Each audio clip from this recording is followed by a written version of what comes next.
All right, so this is a meeting of the Southwest Ranches Fire Board of Directors meeting. And if we could please call the roll. Yes, Mayor. Chair Bright Cruz, Here. Vice Chair Hartman, Here. Board Member Albritton, Board Member Jablonski, Here. Board Member Kaczynski. Here. We have a quorum. Excellent, thank you. Pledge of allegiance, please.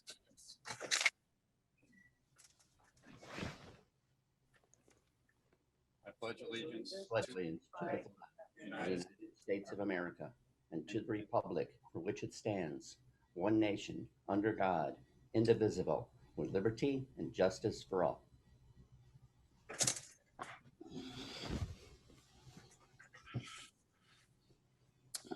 Okay, welcome to the Board of Directors of the Southwest Ranches Volunteer Fire Department. We'll just move through our agenda. The first item, item number 3, is the approval of the minutes from June 25th, 2020. Motion. Second. Is there any discussion on the minutes? Is there any public discussion on the minutes? Seeing none. Deborah, if you could please call the roll on the minutes. Yes, sir. Board Member Albritton. Board Member Jablonski. Yes. Board Member Kaczynski. Yes. Vice Chair Hartman, Yes. Chair Bright Cruz. Yes, Minutes pass. thank you.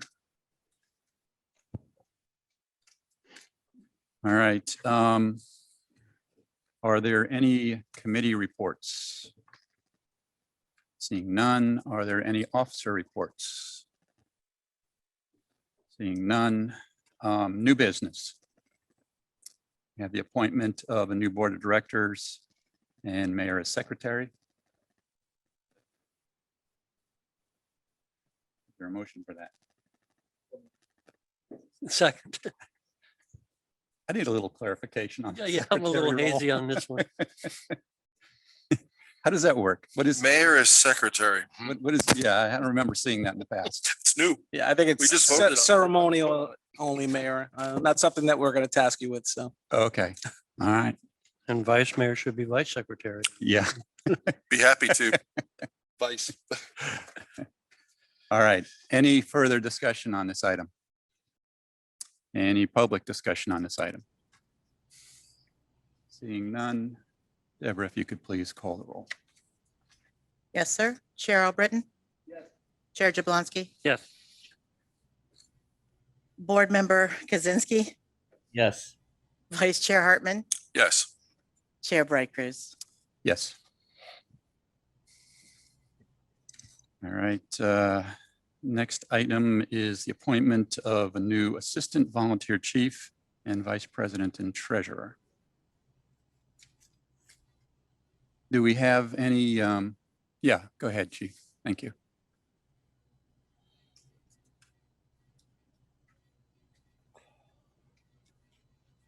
clip on the side there, Chief.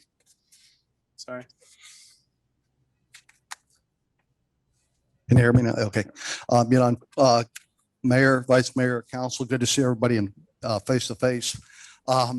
Yeah, unfortunately, the Assistant Chief, a good friend of his, passed away, and the funeral's tonight from 5 to 7, and they got a little event after it as well. So unfortunately, couldn't make it tonight. Okay. Do you want to just give maybe just a 2-minute overview of Sure. his qualifications? He had gone in the Navy right out of high school. Chief, for the record, can you give the name of the Assistant Chief, please? William Updegraff. Right out of high school, he'd gone into the Navy.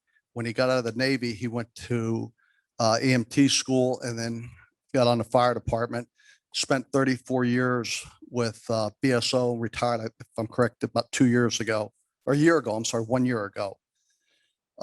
He had gone, he was a driver, an officer, and then he went into the Bureau and he was working airport, seaport, and handled a lot of big contracts for the airport. So he's pretty familiar with operations of the fire department. Very good. Great. Thank you. I told him if I got to work, he's got to work. Excellent. Great. Thank you, Chief. Appreciate that. And please pass on our condolences. Thank you. All right. Is there any further discussion on this item? You need a motion? That would be great. Motion to approve? Thank you. Second. Thank you. Any public comment on this item? Seeing none, Deborah, if you could please call the roll. Yes, sir. Board Member Albritton, Yes. Board Member Jablonski, Yes. Board Member Kaczynski, Yes. Vice Chair Hartman, Yes. Chair Bright Cruz. Yes. Okay. The approval of the fiscal year 2020 IRS 2019 Form 990, return of organization exempt from income tax. Is that you, Marty? I hope so. Yes, Thank you. yes. Can you hear me? Yes, we can. Okay, good. Well, good evening, Secretary and new board members. This is our special Volunteer Fire Rescue, Inc. meeting to handle any open matters that are needed to take care of. The next two items we're going to cover are recurring and regular. The first item is our IRS 2009-990. This is a IRS requirement, and this return completely agrees with our CAFR, the CAFR that was filed in March and audited. This return has to be filed early in February. So all the numbers that are shown on these pages represent our fiscal year 20, even though it says IRS 2019. IRS works backward, we work forward. So tonight I'm asking for a motion to approve it as filed to get it as part of the record for IRS purposes. Great. Thank you, Marty. Motion to approve? Second. Thank you. A motion and a second. Is there any discussion on this item? Any questions for Marty? Seeing none, open up to the public. Is there any questions on this item or comments? Seeing none. Deborah, if you could please call the roll. And this is, just to be clear, this is for items C and D, correct? No, we're only covering C. Just C. We'll move on to Okay, the great. next Thank you. motion. Board Member Albritton, Yes. Board Member Jablonski, Yes. Board Member Kaczynski, Yes. Vice Chair Hartman, Yes. Chair Bright Cruz. Yes. Okay, Motion and passed. Marty, letter D. Thank you. Okay, we are moving to number 12D, which is the approval of our 2021-22 Volunteer Fire Fund, which is considered a blended component unit of 501c4 that is combined and consolidated with the town. The exhibits are very extensive.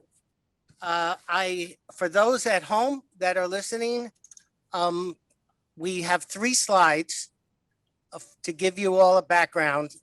In the agenda, put on the other slide, the first one, the one that has yes.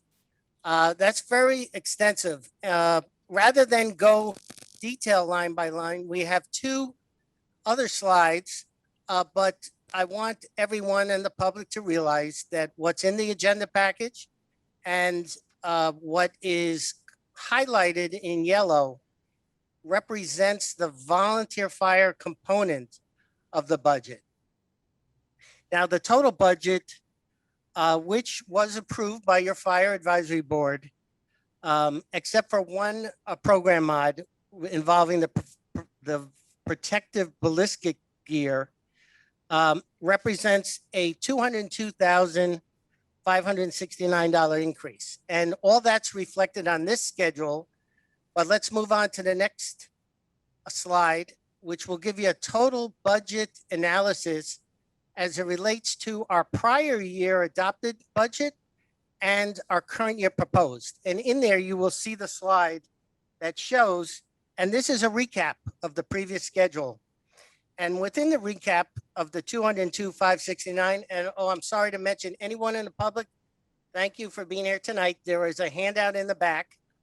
There's a couple handouts on the podium if you'd like to follow the slides. And the clerk has some handouts here that you can follow. So this is just a general overview of the total increase. The point here is the fact that our contractual commitment with the Davie Fire Services represents 80%. So that's really the major component of what's creating the increase on the overall budget. The second component is what we're going to get into detail in the second slide, involves the volunteer fire component of the 32,387, which represents 16% of the budget. So we're going to move to the second slide. And in the second slide here is the breakdown of the adopted budget, 392, 861 currently, and the proposed at 425, 248. And the difference being the 32,387.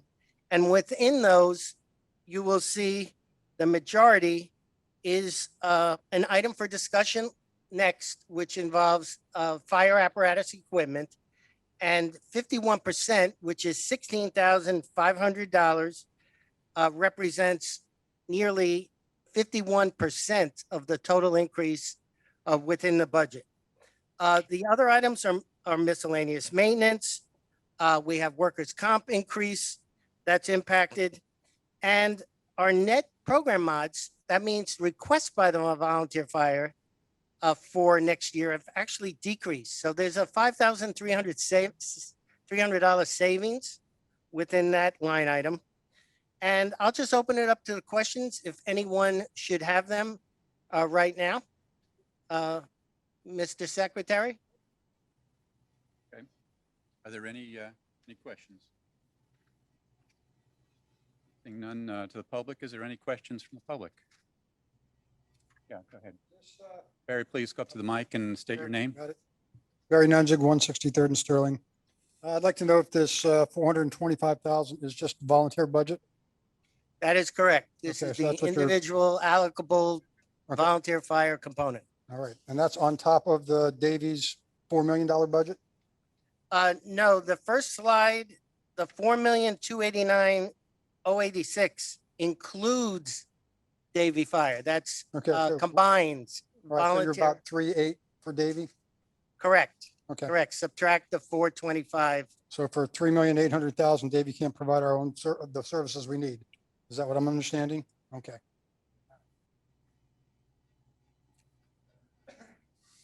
Any further comments from the public? Seeing none. All right. Any other questions or comments? All right, Deborah, if you can please call the roll.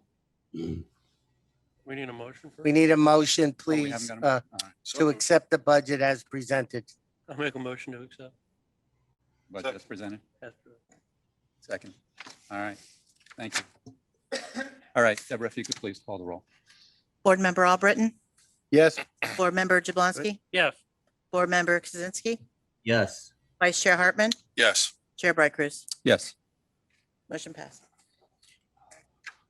Okay, thank you, Marty. Appreciate it. Appreciate it. Your work and the staff working on that. All right, the next item is a discussion item that has been discussed the last several meetings by the Fire Advisory Board related to the potential purchase of a new fire engine. We've certainly had some issues with the fire engine that we purchased a number of years ago. I think it's about 6 years ago now, I believe. And so they have discussed several different options there. And their recommendation actually was to purchase it, but I think we need to discuss that and determine whether we're comfortable with that. So, well, let me open it up to the board if they'd like to discuss. Just a quick comment. I Yes, think that I think their intention was to procure a new one and retain the existing as the backup unit. Correct. Great, thank you. Any other comments? Mr. Mayor, Yes, please. I've sat in on quite a few of those meetings as the liaison, and I believe the current truck that we have has a lot of mechanical problems on and off, on and off. And I don't think that the manufacturer has found the problems yet. So, you know, I would think that a new truck in the future would benefit us greatly, but they got to keep this truck running in the meantime. Right, right. Thank you. Yeah, I'll just weigh in a couple of thoughts on the way I look at it. And it's key that we have a good operating engine out there.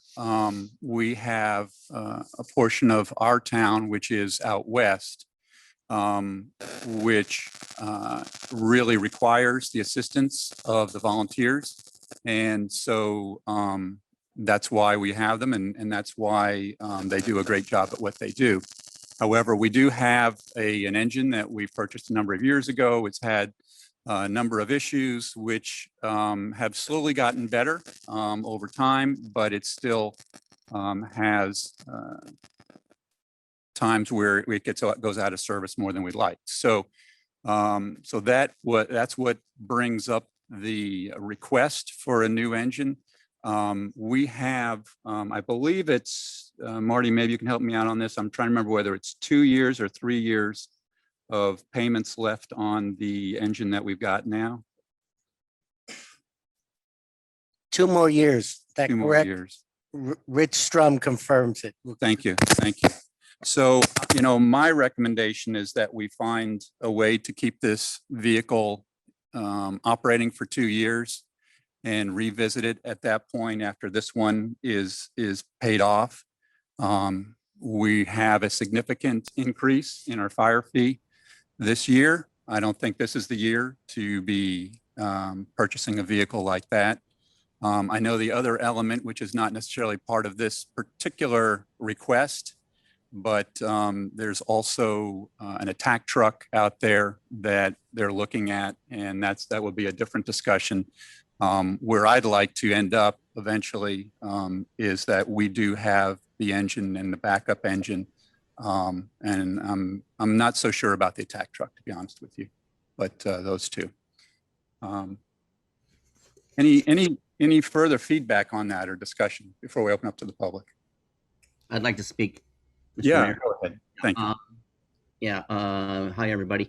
I concur that it makes fiscal sense that we keep making the payments for the next 2 years on the existing engine before we move into bringing in additional liability.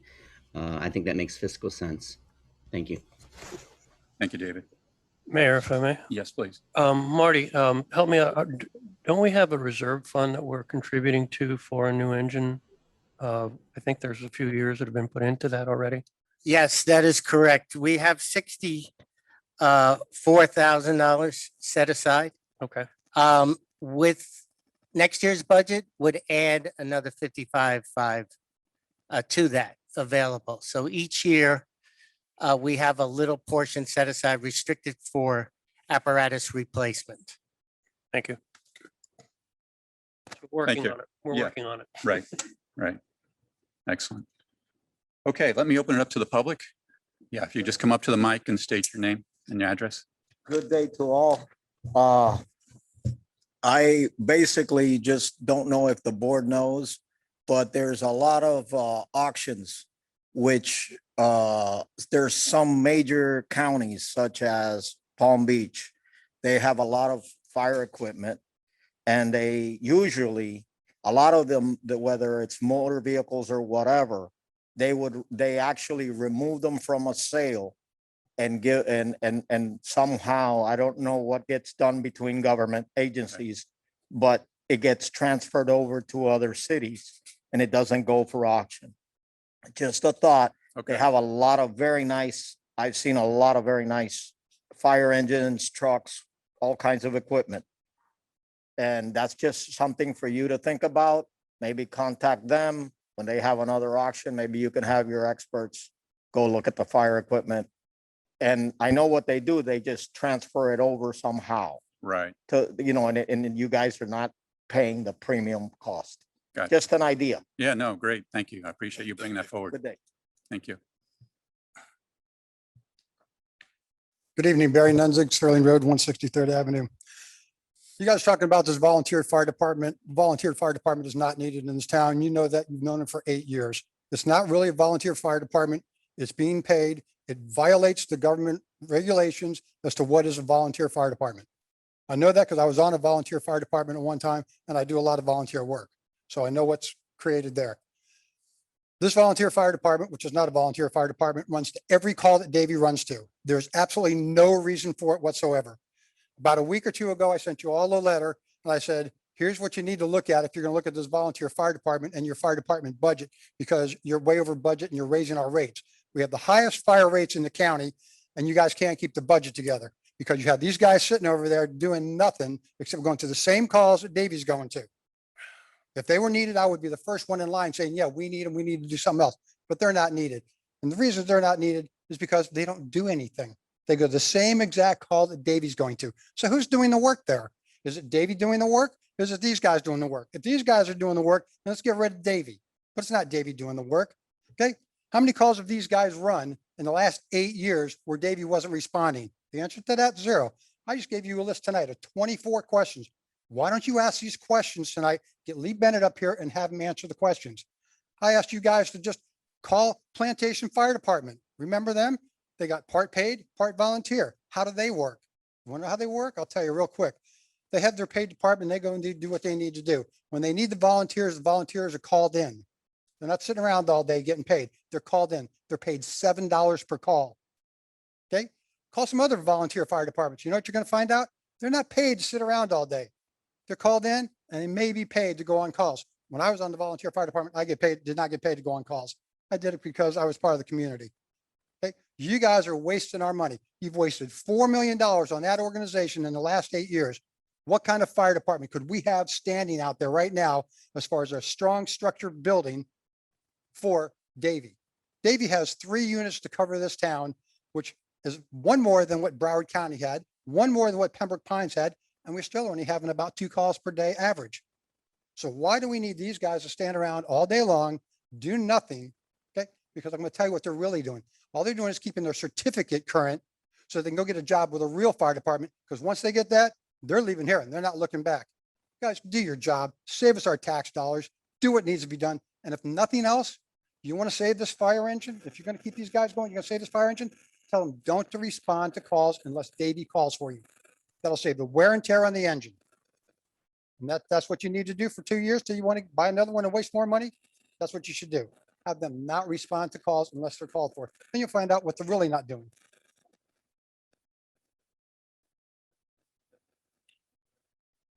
All right, Chase Pepper, 18901 61st Manor. Thank you for your comments to this gentleman here. He brings up some interesting points.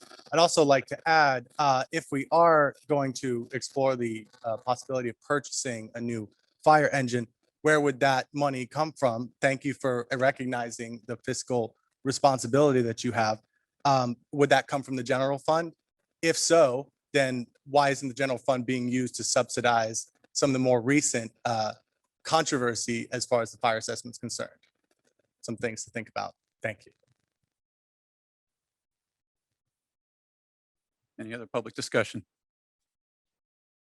All right, seeing none, close the public discussion. Just a couple of comments back. As far as Plantation Fire Department, actually, I spent almost a whole day over there at Plantation discussing how they do theirs and see any options that we could have to implement it here. So that certainly is something that we have explored.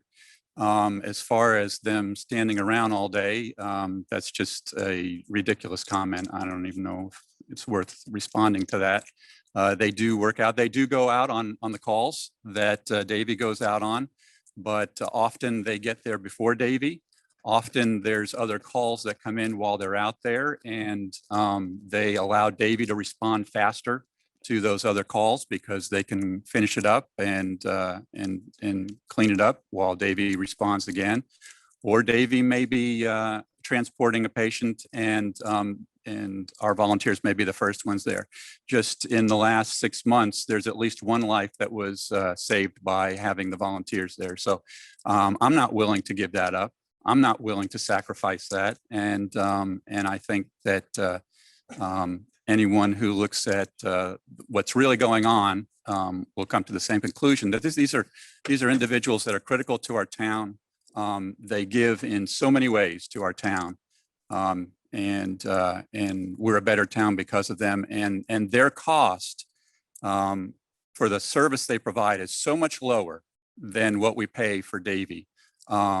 It's if we were trying to replicate that service with a true contract service, it would be incredibly more expensive. This is actually a way that we're saving the town incredible amount of money through doing this. As for the questions, we've seen those questions before. They've been answered many times. It seems like no matter how many times we answer those questions, the questions just get sent back to us again. I'm not sure if we're really interested in the answer to the questions or if we're just interested in asking the questions, to be honest with you, because they've been asked and answered many times. Those are my responses. Excuse me, Mayor. Yes. Right at the beginning of you closing discussion, we have one hand raised. Oh, Did you yeah. want to allow it? Absolutely. Absolutely. Sorry.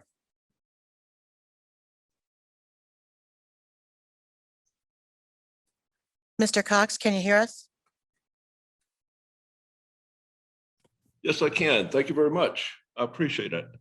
Real quick, it's hard, and I may be missing something. If I'm missing something, just correct me. Otherwise, it's hard for the public to intelligently comment on financial issues when we don't have the financial data. How much does a fire truck cost? We say a lot of repairs. I don't know what that is. My wife considers 2 repairs in 3 years a lot of repairs. I consider that fabulous. That's no repairs.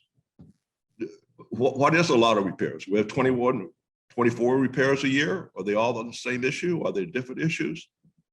We're having a public meeting. You're asking for public input, but unless I'm wrong, it's sort of the blind leading the blind. I'm out here. I'd like to make intelligent input. I don't have any data. Thank you very much. Oh, and one other thing real quick. Yeah. We ought to really seriously consider, and this is not me, calling it auxiliary fire department. Thank you very much. Thank you, Fred. Mr. Mayor Yes. or Chair, we had Mary Gay also wanted to speak. Okay. Mary Gay, Sure. and that's it. So we have. Welcome back, Mary Gay.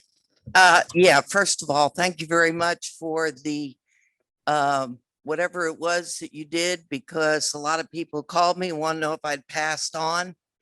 I'm serious. They thought I was dead or dying. I'm not dead. I'm not dying. I was removed from the Parks Board because I wouldn't do that virtual reality thing. I'm here tonight because it's the first time that you're having a public, to my best of my knowledge, public meeting.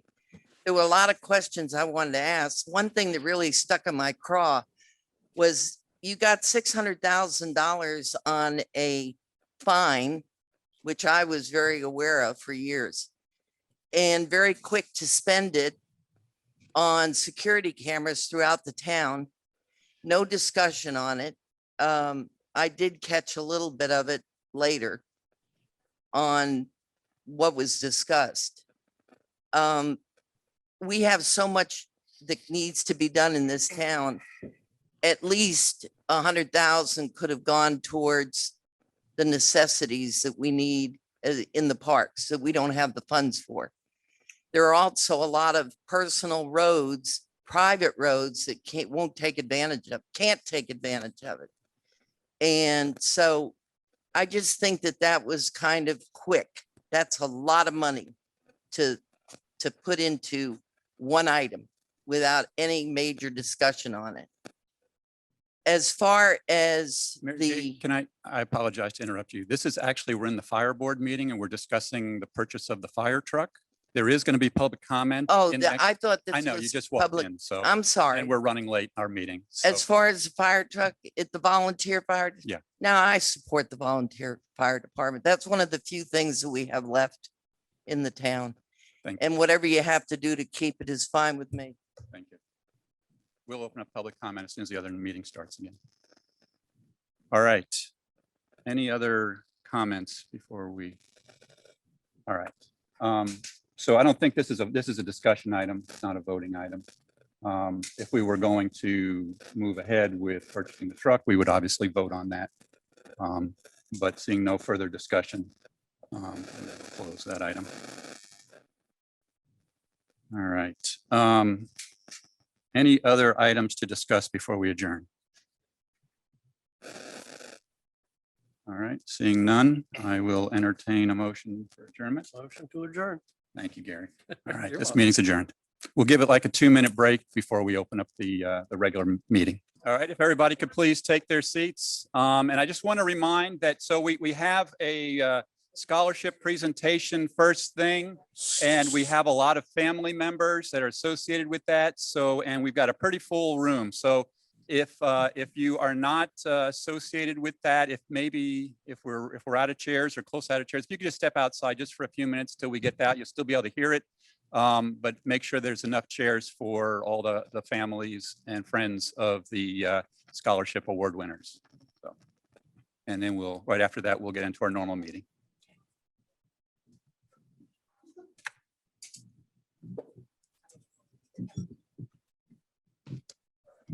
Okay, awesome. All right, so with that, we can call the meeting to order and call roll. Yes, Mayor. Mayor Bright Cruz, Here. Vice Mayor Hartman, Here. Councilmember Albritton, Here. Councilmember Jablonski, Here. Councilmember Kaczynski. Here via Zoom. We have a quorum. Excellent. All right, please pledge allegiance. Pledge allegiance. Pledge allegiance to the flag of the United States of America and to the republic for which it stands, one nation, under God, indivisible, with liberty and justice for all.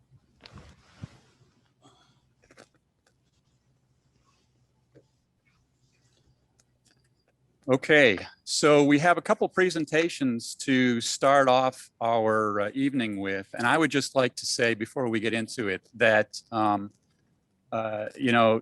2020 may have been a rough year in a lot of ways, but you all, whether you're the scholarship winners that did all the volunteering, whether you're on the education board that really pulled this all together, or whether you are just one of the residents that we had so many residents this year that contributed in so many different ways. And that I just, nobody from the results and the hard work that went into this effort this year would have guessed that this was a pandemic year. They would have thought all the stars aligned and this would be perfect. You all were amazing. It's so much appreciated. And so with further ado, let's go into these two presentations. The first one is the Sikh Youth Association, who has partnered with us for years, and they're just always awesome. And so we would like to, they have something for the scholarship fund, and we'd like to recognize their hard work.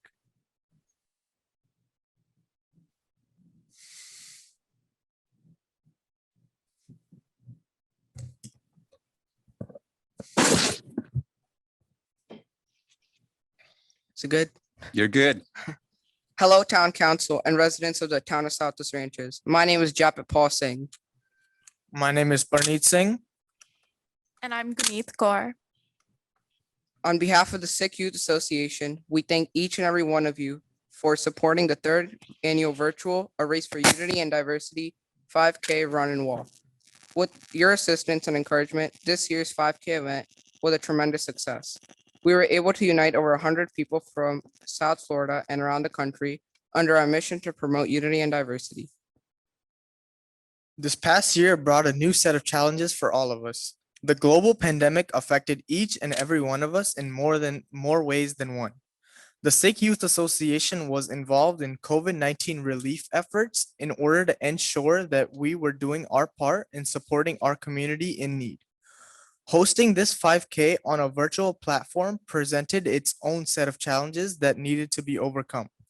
However, your support made this 5K event possible and speaks to the spirit and dedication of the town resident towards spreading the message of unity and acceptance. We greatly appreciate your perseverance and commitment towards making our community a better place. Every year, we host this 5K event in order to promote open-mindedness and youth volunteerism. The proceeds of our 5K event go towards supporting the town's scholarship fund and celebrating the hard work of these students and their families. We are thrilled to announce that the Sikh Youth Association will be donating $5,000 towards the College Scholarship Fund. We are so glad that the town has given us this opportunity to give back to our community. On behalf of the Sikh Youth Association, we would like to congratulate all scholarship recipients and their families on this momentous occasion. Once again, we would like to thank Mayor Bright Cruz, the council members, and the residents of the town for your perseverance and commitment towards unity in diversity.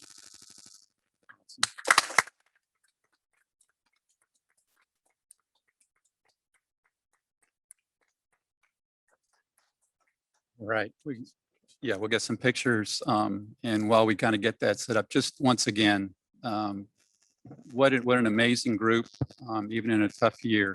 This is just awesome.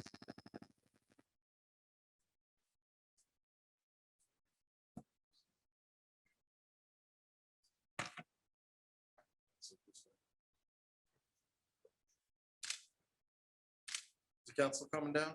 Absolutely.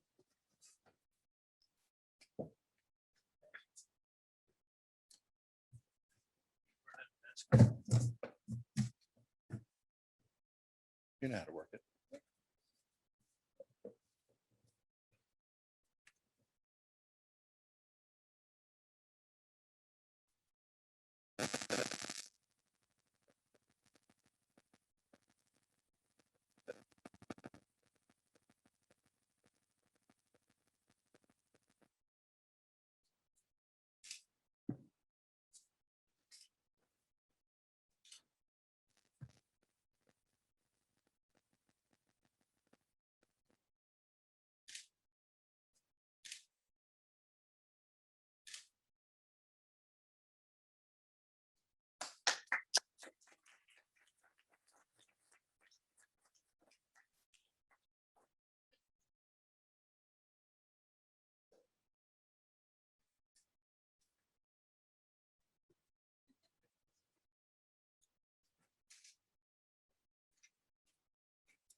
Okay.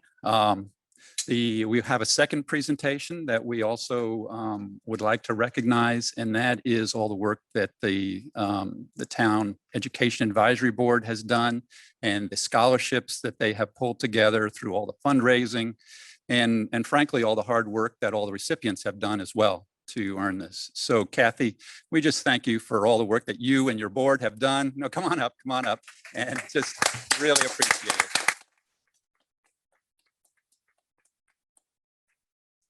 Floor is yours. Do you mind if I tell them they can come in if they want? Because we Sure. have seats, we only have a holding one. Okay, so yeah, I'll just say, yeah, so we do have enough room if people would like to come in.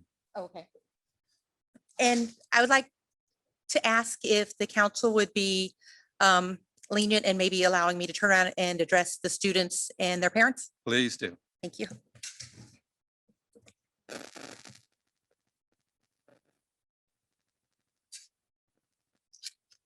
I don't usually prepare anything, but I don't want to forget anything or anyone because it was a really special year this year. And so glad to see everybody's smiling faces here. Thank you for coming. I'm Kathy Sullivan. I have the privilege of being the chair for the Schools and Education Advisory Board. And I wondered if any of the board members want to come on up because this is a big deal for us. You don't have to.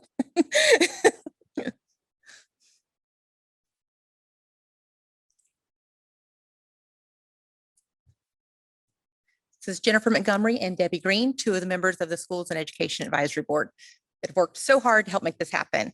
Let's see, tonight's scholarship giveaway is the reason that we as a board worked so hard all year. I want to say a huge thank you to everyone who made this possible. Thank you for answering my hundreds of phone calls. Thank you for donating craft supplies, for cutting ribbons, for sitting with our volunteers so they didn't have to be alone while they did their service hours, for creating and managing spreadsheets, for buying tickets, playing bingo, flocking your friends, and allowing us to flock you. You are all flocking fabulous. I think everyone who's talked to me on the phone this year has heard that. Flocking, thank you, flocking fabulous. Let's see, at the beginning of the pandemic, we worried there would be no funds for a scholarship, but then we got creative. A group of neighbors who are not even on the board, who don't have kids eligible for this scholarship, came together and they were the driving force behind our craft sale that kicked off our fundraising this year. I think that the town residents are so amazing because of things like this. This was a group of women, of neighbors that said, you know, we're in a pandemic, we can't have normal fundraising. And they spent hours making wreaths and crafts for us to sell. And that was our first fundraiser that really, I think, gave us the idea that we were going to be able to do this year. It's this type of selflessness that has resonated this year, and I am overwhelmed by it. So let me backtrack and explain the origin of our scholarship in case anyone here doesn't know about it.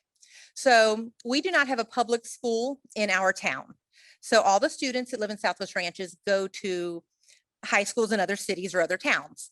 And each of those have a scholarship. There is a Cooper City scholarship. The city of Pembroke Pines has a scholarship. And our kids aren't eligible for that. So we got together as a board, we talked to town council, and we wanted to be a fundraising board. We wanted to fix this so that our kids had the same opportunities as those kids. And that's kind of how we got started with this. Let's make sure I didn't forget anything there. Let's see. Okay, so yeah, so the criteria we set forth, there's a couple of things, but the two main things are they must be a resident of Southwest Ranches and they must perform 40 volunteer hours in service to our town. Everyone says it starts at home. And I think especially here in the ranches, we believe that, and this is our home. And so by having the kids give back to their hometown, it makes good residents, it makes good neighbors, it makes good future citizens. And it's one of the reasons I'm so proud of our kids, that they give so much to our town. Let's see. The students are able to help fund their scholarships by participating in the fundraising events. And a big thing is this scholarship is not sustained by the town or any other entity. All the funds awarded to the students come from you and from me, from our board, from our residents, from our friends, from our neighbors. And I think that's pretty amazing. So to get back to this year's fundraising efforts, we have to talk about the flocking. Can you believe I sent teenagers out in the dark in the ranches to sneak into your yards and put flamingos in them in the middle of the night? And for the most part, this went really well. A couple of little snafus, but for the most part, this went really well. And I think that speaks to our town and what's the best thing about our town, which is the residents, because they loved it. They embraced our kids. For the most part, when they caught our kids flocking, they would turn around and sneak back in the house so that no one was disappointed. They didn't, you know, it was still a big surprise the next morning. So it was an incredible thing that happened with this. Let's see. Sometimes we'd show up to move the flamingos and they would already be in a different yard. Neighbors were flocking neighbors. Residents begged for us to leave the flamingos in their yards longer. And my Facebook feed was covered in pink. Not only was this a fun way for the students to get their volunteer hours in, but it was incredibly successful. Your generosity is unmatched in past years. It's in anything really I've ever participated in. I am in awe of the donations that came in, the kind words that resonated throughout this entire project.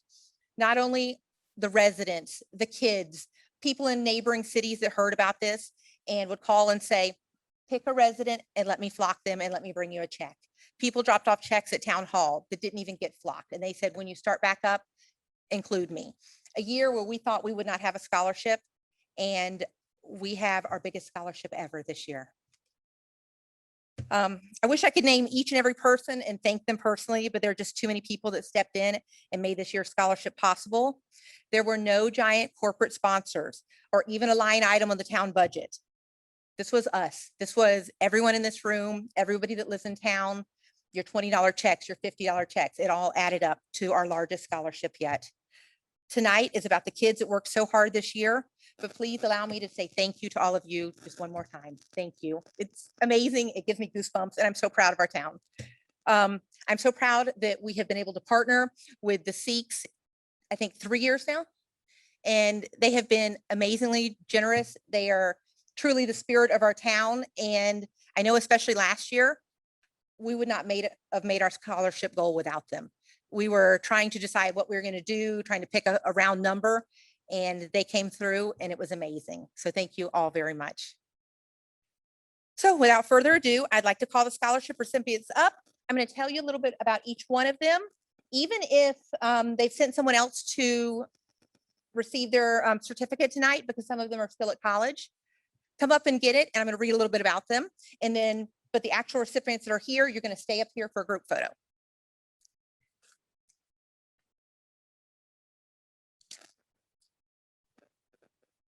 So, oh, you know what?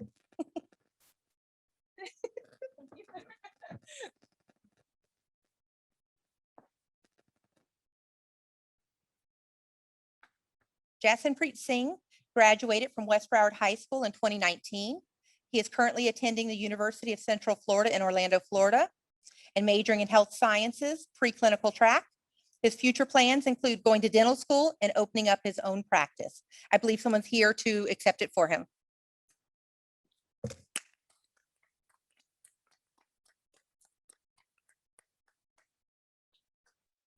Thank you so much. Jessica Hartman graduated West Broward with a class of 2019. She's currently earning her associate's degree in Broward College. She plans to get her BA by attending the FIU Business School.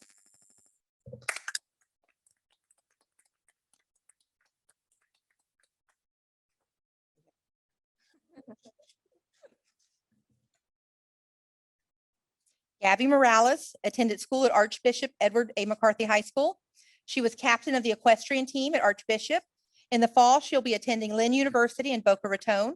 She is an equestrian and has been riding for 11 years and will continue on throughout college.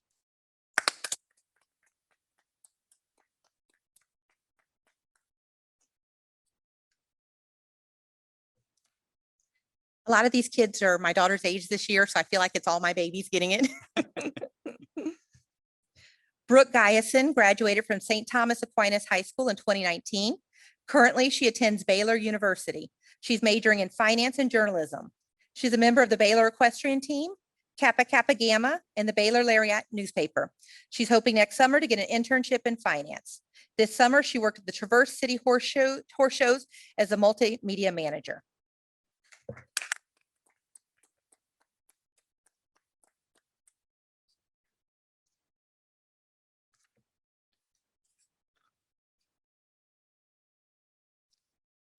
Madison Sullivan graduated with honors from West Broward High School and will be attending FSU in the fall, majoring in engineering. At West Broward, she was part of the varsity cheer team and cross-country team. Madison was awarded the highest honor a high school student can receive by becoming West Broward's first ever Silver Knight winner in the field of VOTEC.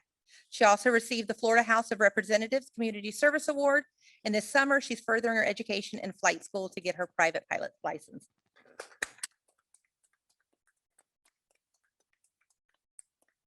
Hi, baby. Yes. Wait, one more.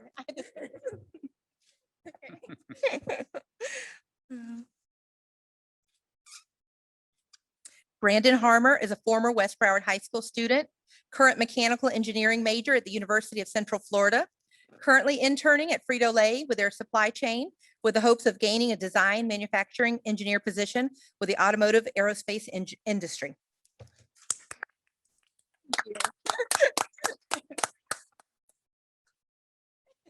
Perfect.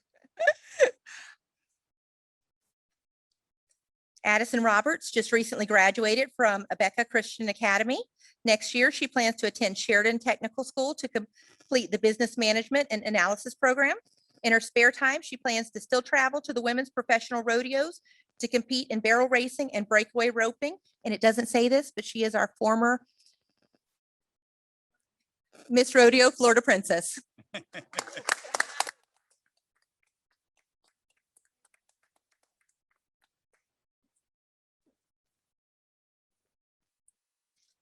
Caleb Hobson Garcia is a third-year environmental science major at FSU.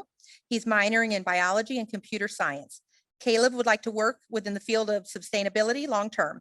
He's thankful for the amazing scholarship opportunity from the Southwest Ranches and thanks Deborah Ragusa and Vanessa Redmond for all their help.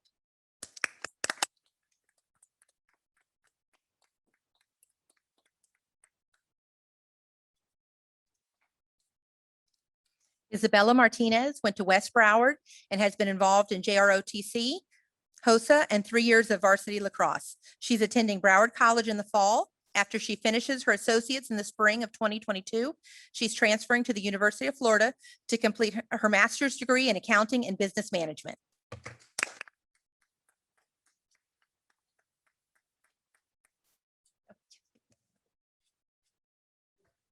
Oh, wait for Bob too. Thank you. Ricky Velasquez graduated from West Broward High and was accepted to Florida Gulf Coast University. Some of his future goals are to finish his biomedical engineering degree and get a stable job. Another dream he has is buying and owning his own house, as well as showing a new home off to his family.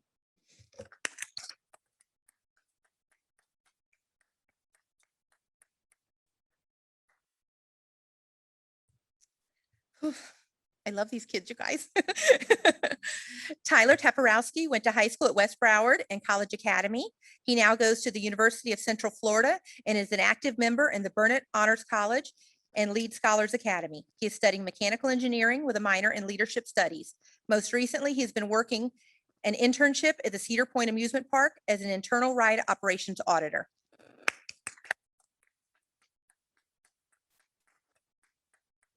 And he and his mother are flocking amazing because they helped a lot with that project.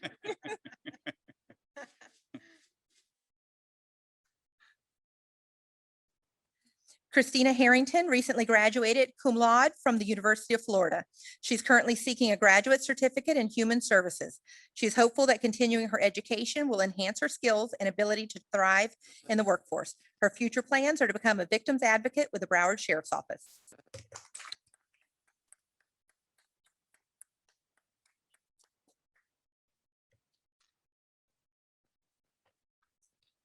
Michaela Freeman graduated from West Broward High School in 2020.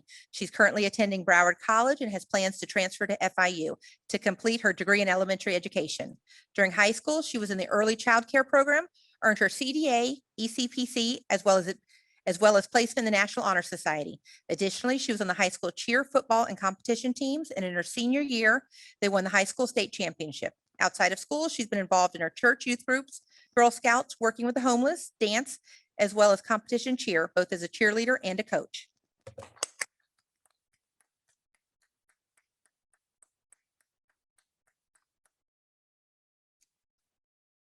These are our scholarship recipients, and I'm so thankful that you gave me a few minutes to speak about both, because I just want to make sure that everybody knows that we're not any town. Our kids are amazing. You heard the things these kids are doing.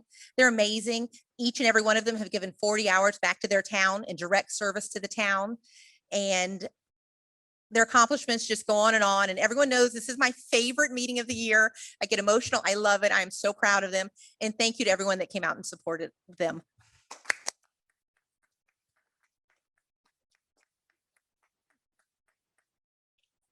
Come on down, council. We're gonna have to kind of make two groups.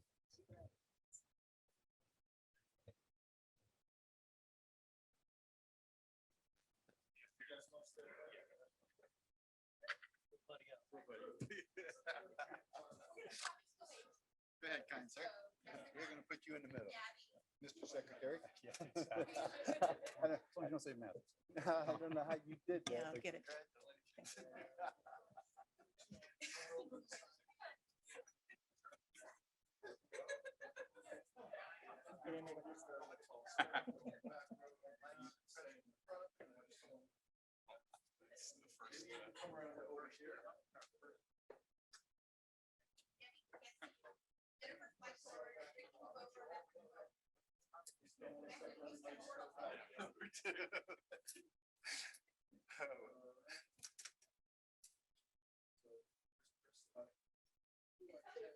Just press the button, Mr. Bob.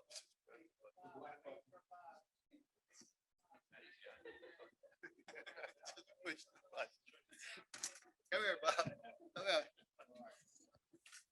Come here, Bob. Right here next to the secretary. Secretary. There you go. Keep going, Drew. Keep going. Everybody smile. All right. Thank you. All right. So parents, family, friends, go for it. Take pictures. Okay. Don't go anywhere. Underneath the podium. Congratulations. Anna. Yeah. Yeah. Congratulations. The podium. Fantastic. Oh, you didn't mention That's awesome. So each student's going to be receiving $2,500. And I just wanted to, it's our largest scholarship yet this year. Since we've been doing this.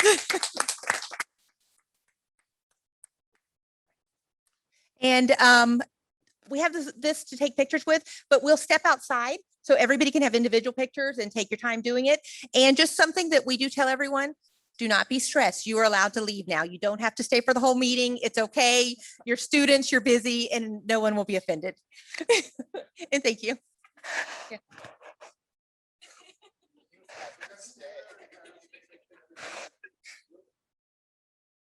Hey, as we're taking those pictures, I just want to thank Representative Bartleman for being here. She's here and she's just helped us out so much.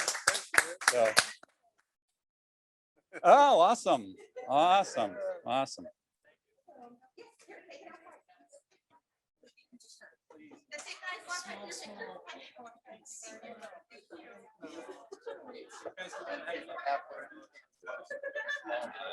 You know, unless they were part of it, I don't think they even getting out there every night. I mean, just unbelievable. Yeah. Them all back together. Yeah. Right. But that's part of what we do up there. That's part of what we do up there. The training you had to go to be specialized to pick them up. All right. You had to have the special. It's about the flushing training? Yeah. The Oh, training trust to me. pick them up. I mean, that was amazing. My daughter did it for 5 weeks straight almost every day. Congratulations, Jess. Congratulations. Yes. Yeah. Come on, you don't want to stay for the fun part, public comment? She's been here for the fun part. Yeah, right. Thank you, Kathy. Thanks, Kathy. No worries. Thanks for stopping by. Thank you. Call the meeting back to order. And we are on public comment. So I'd like to open up the floor to public comment. Mayor, Yay, now it's really is public comment. don't you have to do the pledge of allegiance? We're already in the meeting. We just took a break to let the folks go out. Mayor, do you want to start with the Zoom public speaker first? Yeah, public speaker. Okay, we're going to start with Chris Brownlow. Okay. Now we have 3. Is Chris, can you hear me? Hi, how are Thank you, you. Deborah? Hi Yes. to everyone. Am I coming through clearly? yes, you are. All right, thank you. I thank you for taking me first. This tags right on to what we just completed with the scholarship. And if I may, I'm speaking on behalf of the board of our HOA in thanking the generosity, the amazing generosity of the residents of Sunshine Ranches for their support for this year's scholarship, and the HOA itself with its donation. It was a stellar year. We thank you for the lovely letter we received. We plan to send it via email and post it in the Waggler so that the folks know just how much we thank them, the gratitude we have, and how far it's gone and the impact it's had on the children. So again, just thank you to our folks, and we appreciate being a part of our community. Have a great night. Awesome. Thank you, Chris. Next speaker is Fred Cox. Mr. Cox, can Thank you? you. Yes, I was looking for the mute or unmute. Thank you. According to my math, it's more than 6 months since the council decided to lease our land, formerly called the CCA property. to a company. I have asked twice and received no response of have we received our first check. And after a year of deliberation and 6 months after the fact, do we have an ROI and ROA and financial statistics to back up this very important decision that the town has journeyed upon? And as a side to that, my wife and I own a small investment, $50,000 to $55,000. And for your information, I do a return on assets and a return on investments every single year to determine whether or not we should continue to own that. I was flabbergasted 6 months ago when the town apparently had not done that. I hope we have now. Second issue, public meetings. You know, it's nice when you don't have anything specific to be able to watch it live on Zoom. Even in the future, if we didn't allow Zoom speakers to talk, it's still a convenient thing. And I was wondering if our Ion or Azon or whatever generator worked that we purchased a few years ago. And if it works and we all have our both vaccines, I'm puzzled at the low number of people being able to attend in the meeting. And last but not least, I'm reminded of Mary Ann's comments about how the town was formed 21 years ago. And with that, I eagerly look forward to the strange discussion we're going to have soon on the nursery ordinance of controlling the size of the pot, P-O-T, that they're going to sell. It's a bit peculiar to me. Thank you very much. Have a great day. See you in a couple of weeks. Thank you, Fred. We next have Mary Ann Allen.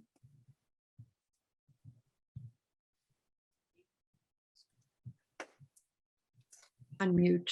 Hello, just looking for the unmute button. It's not hard sometimes to find it. Can you hear me? Yes, we can. Hello, Council Mayor. You know our logo, which is behind you, it says to preserve and protect our rural lifestyle. Our comprehensive plan also states preserve, protect, and also to promote our rural lifestyle. Over the years, the ag community has been under assault. Just last year, the Comp Board and Council wanted to limit the number of horse trailers on our properties and also the vehicles parked on ag properties.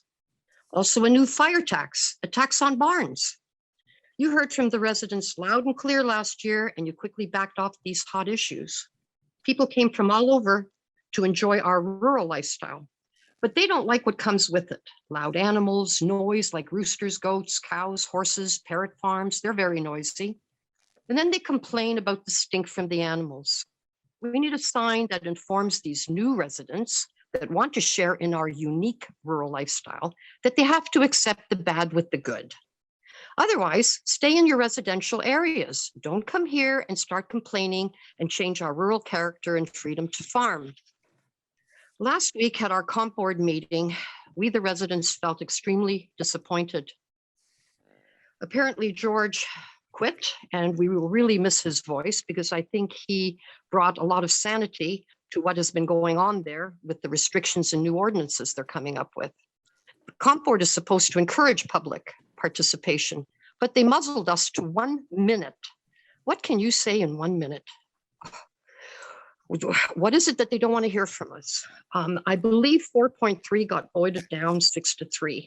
Then they spent 30 minutes with Robert Rules so that they could get one person from the prevailing party to reopen 4.3. And that's exactly what they did. Now it's going to come up before you, the town council. And you really need to hear from the residents what we feel about that ordinance. We need more ag people on this board immediately. We don't want more laws, taxes, ordinances from the Comp Board or our town council.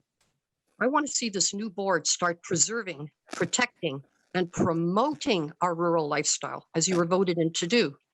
And anyone on the Comp Board or council that doesn't believe in our rural lifestyle should respectfully resign.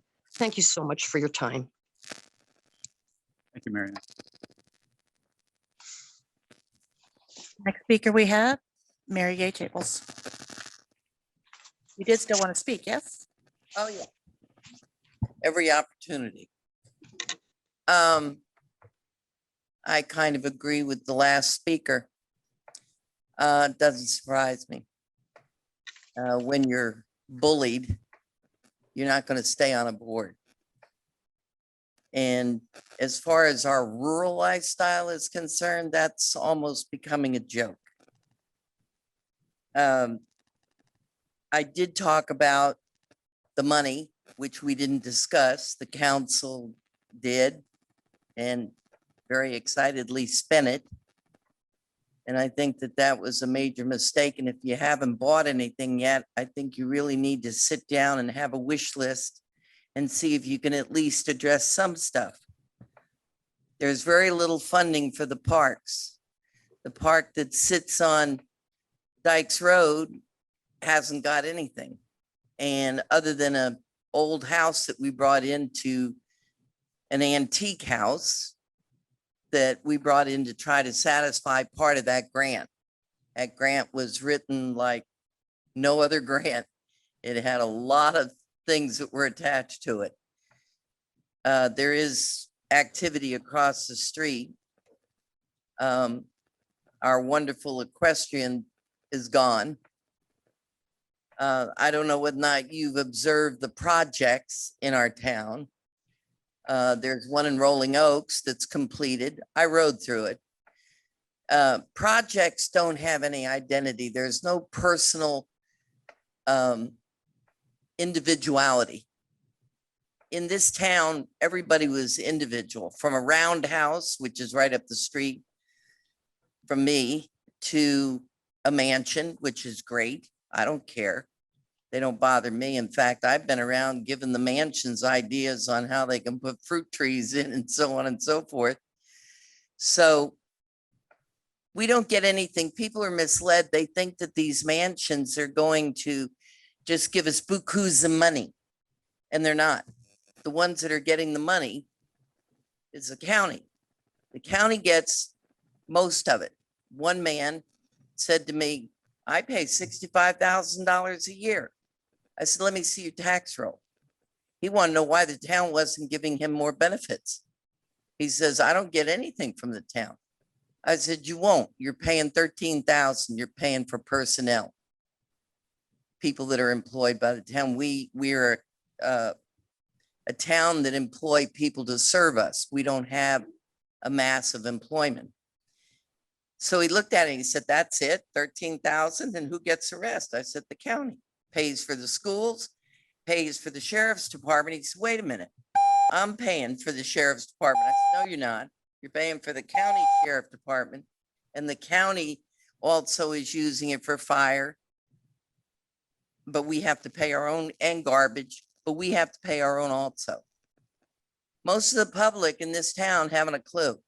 The other thing I want to know is Davy, I don't know why it mailed it to me, but I got Davy's flyer on their bulk pickup. They hired, I guess, a new company, and they have 3 lines of what they won't pick up. I've been just brutally abused, and the guy came by and he says to me, here, this is our list, and he handed me this small print with all the stuff they won't do and 3 lines of what they will do. And I said, oh, okay, that's the way it is. I'm a cleanup crew. Guy made the corner, a whole load of block fell off in the road, in my easement. I'm supposed to take care of the easement. I sent my grandson, 3 hours later, he had picked up all this shattered block in the road on the easement. He put it for bulk pickup. They refused to pick it up. They sent their supervisor out, everything else. Finally, the town got them to come by 3 weeks later and pick it up. And I said to them, I could have left it in the road and let our road maintenance people pick it up. We don't have road maintenance. So maybe we need to look at our bulk pickup. We used to be able to put bulk out, and they even cleaned up after themselves. We don't get that now. I put 3 branches out there. Do you know what they sent me a bill for? They wouldn't take the branches because I didn't cut them all up into little teeny tiny pieces. because that's what it says on the first sheet. Okay, we kind of need to wrap this Well, up a little bit. the charge they wanted was $376. That's a little bit better than half of what I pay a year. Thank you, Gay. Next speaker is Newell Hollingsworth.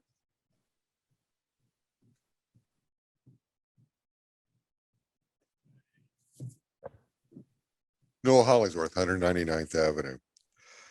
I've stood up here about bulk and garbage pickup in the past. A little over 2 weeks ago, right after our last council meeting, they didn't pick up the garbage until Friday. And then Saturday, they picked it up again. And that's the garbage, not the recycle. Yesterday, they didn't pick up bulk until this afternoon. They picked up bulk. When are they going to start getting fined? This is 2 weeks. Every 2 weeks, there's at least something that they're not doing.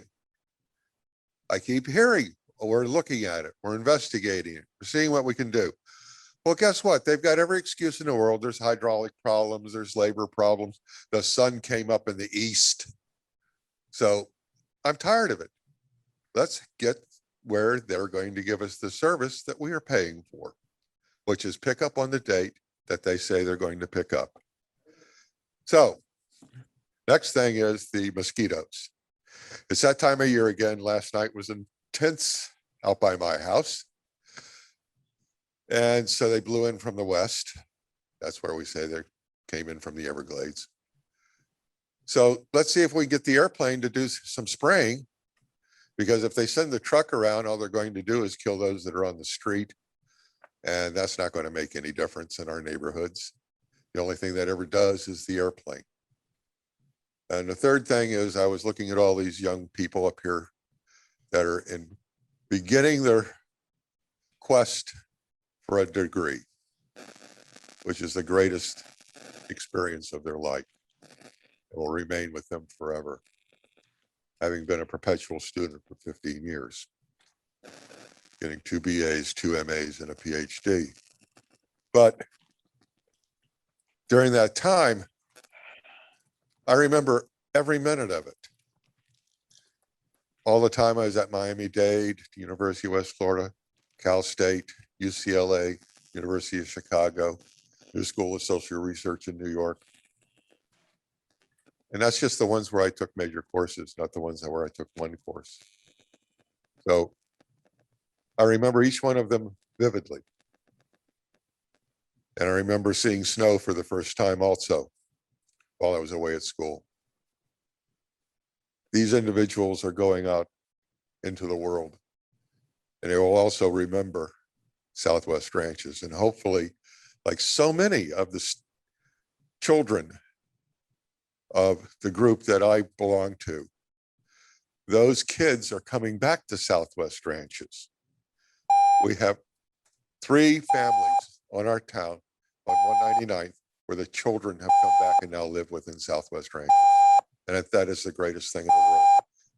That says what we are doing correctly. Thank you. Thank you, Neil. The next speaker, Mayor, is Anna Coldis.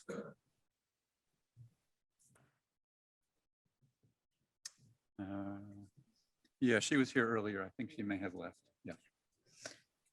Okay, Mayor, next speaker is Dee Schroeder. D. Schroeder, 5501 Thoroughbred Lane. Hats off to Marianne Allen. Let's get together and have lunch. I think you said a whole mouthful. Bottom line, you'll appreciate this, Noel. Waste Pro has to go. I want to know how much money they have raped from this town since they started in fines. I want a number. They haven't incurred one fine. The town administrator told me that, well, we haven't fined them, but they're fixing their problems. That's not what's in our contract. You're not reiterating that, guys. You need to hold their feet to the fire, make them pay. Like I said, I think you're going to be surprised to find out how much money. I stood in front of the magistrate because I got fined. I'm married to somebody that worked with FEMA. He knows what 20 yards is. I got a $150 fine. We didn't have 20 yards out there. Somebody hit the hooch. They bust bottles in the street. They leave debris all over the place. They leak. They're ruining our roads. And we're all paying for it. I don't want to pay for it anymore. Coastal looks like a pretty good company. Maybe you should check it out. Or maybe we need to go back to waste management. Have bulk once a month instead of twice. Get some numbers, get it out to us. The egg out here is pretty good. I'm having a really hard time with these coyotes. An article was written in your newsletter saying we should be cohesive. We have a development which is called Green Meadows. We have a development which is called Deems Ranches. We have another development in Rolling Oaks. We have Landmark Estates. We got a lot of developments out here. Big pieces of property, but they're developments. Can the coyotes live cohesively with me? No. We're not coyote territory. They've got no food source. The rats and mice are disappearing as the properties are being built. And now we've cleared the Sessa property and we're getting ready for more. There's traps, poisons, all kinds of pesticides put out to get rid of things because we don't want it in the town. This goes to Jeff. Are we allowed to discharge a firearm if we see a coyote and it's attacking our animals? Detective Jeff Robalis, Davie Police. Don't know the exact answer. I'll check with our animal control officer on Monday. I'll get you the answer. Okay. Okay. But they don't live good with us. I have a $100 male that got his back legs all chewed off and his guts laying out. And that's kind of a hard pill to swallow and explain that to the babies that go out to the pasture to play with the little goats. I'm sick of the dead chickens all over the place. Dead cats. I want it stopped. I don't know how you're going to do it, but it's your job to fix it. As an agricultural people out here, you know what that costs them? I know for a fact, I watched the goats go down or the sheep go down at Gaze where she's got hers. There's one left out of like 41. Do you know what that cost those people? So Waste Pro's got to go and the coyotes can go with them. Thank you. Thank you, Dee. Mayor, the next speaker is Chase Pepper. Good evening, Chase Pepper, 61st Manor. I've noticed on the agenda tonight, there's no item to continue discussion regarding the annual fire assessment, to which I commented during the last public town council meeting. Unfortunately, none of the points I raised were addressed by any of the council members. Also failing to draw comment from the council was my critique of Christopher Wallace's statements about Munalytics Fire Protection Assessment Methodology Report. For the record, I questioned Mr. Wallace's statements regarding the square footage disparity between fire classes, as well as the apparent attempt to offload the financial burden of increased fire costs onto churches instead of residents. As a reminder, the cost of fire assessment per resident has increased approximately 20% to $600 per year. In contrast, the cost of Christ Covenant Church has increased approximately 500% to $8,000 per year. This is unacceptable. To illustrate the unfair and unreasonable nature of this methodology, let's apply it to residential housing. For example, if this price per square foot were applied to Mayor Bright Cruz's home on 195th Terrace, the fire assessment would be approximately $4,032 using the building area square footage. If applied to Vice Mayor Hartman's home, his fire assessment would be $4,382. Does this seem like a reasonable methodology to you? Mr. Albritton, during the last town council meeting, you stood up and said that you were honored to be elected to represent the town, and you promised to read through every page of every piece of legislation. I must ask you, have you read through the Munalytics report? Have you read through Ordinance 2001-09? Have you considered my prior comments on this matter? I urge the council to deeply consider this.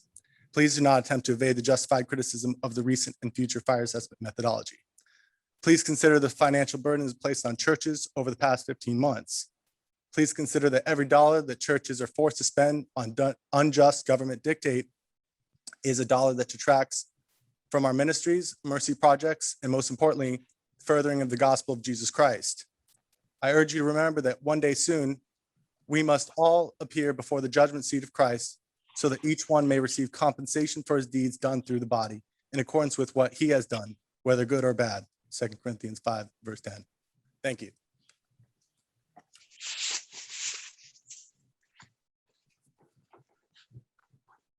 Mayor, that's all. Great, thank you.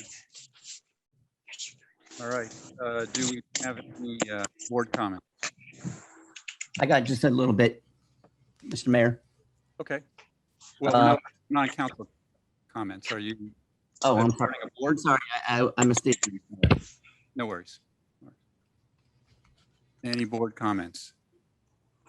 I see Jason Hallberg. Okay, great. Jason, are you there?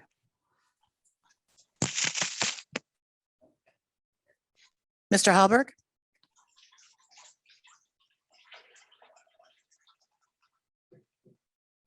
We can't hear you, Jason.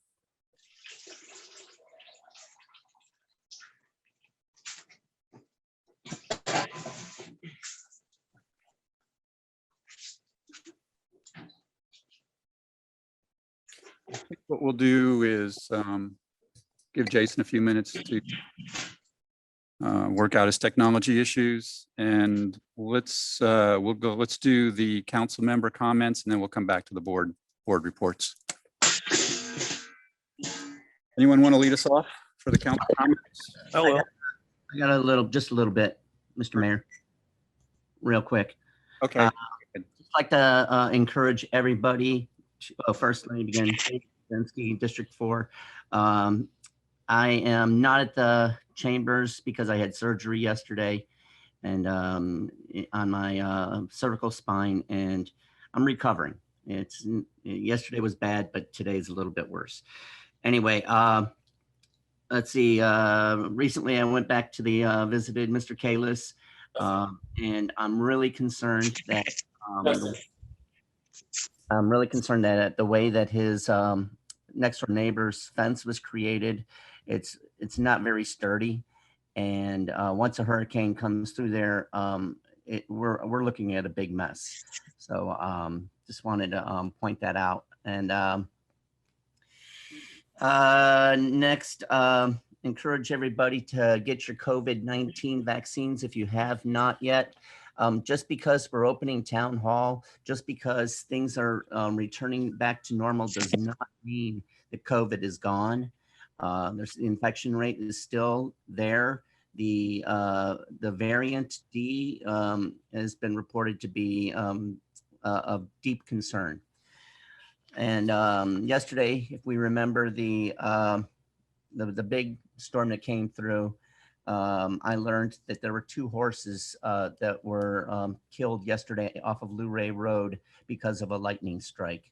And we got to try to keep the horses in when the big storms come in, if there's a place to put them, because the lightning is very dangerous this time of year. That kind of wraps up what I have. Thank you. Thank you, David. I'll go. Yeah. Thank you, Mayor. Thank you, everybody, for coming, and want to thank all the everybody that worked so hard on the scholarships this year. Really paid off. We had a record year, and it really shows what a community we are here. A few things I'd like to get into. Some of them are going to take a little bit of time, so I hope I know we don't have a lot on the agenda. Yeah, we so got I'd some like time to, tonight. say a few words. One is we'll be putting these out soon. If you can see this on the camera, this deals with fireworks in the area. They'll be up and down Griffin Road. Please do not remove them. The town is putting them out to remind everybody exactly what we're dealing with. We have horses, we have cows, we have goats, we have chickens, we have everything on turkeys, you name it, ducks, and they don't like fireworks, and it's really bad for them. So everybody be mindful of that, and they'll be taken down by the town after the 4th of July. And just for an FYI, fireworks are legal on the 4th of July in the state of Florida. just that one of 3 days throughout the year. So calling the police will, they're not going to really respond to that. So everybody understand that as an FYI. Just let everybody know we have a hazmat coming at the barn on July 10th, Saturday. It will have shredding. It will have prescription drug drop off. No questions asked. Davie Police will be there. It's a great opportunity to get rid of old paint or lubricants, fluorescent bulbs, electronics, old TVs, old computers. They're all geared up, ready to go. You just go into the circular drive and out to come.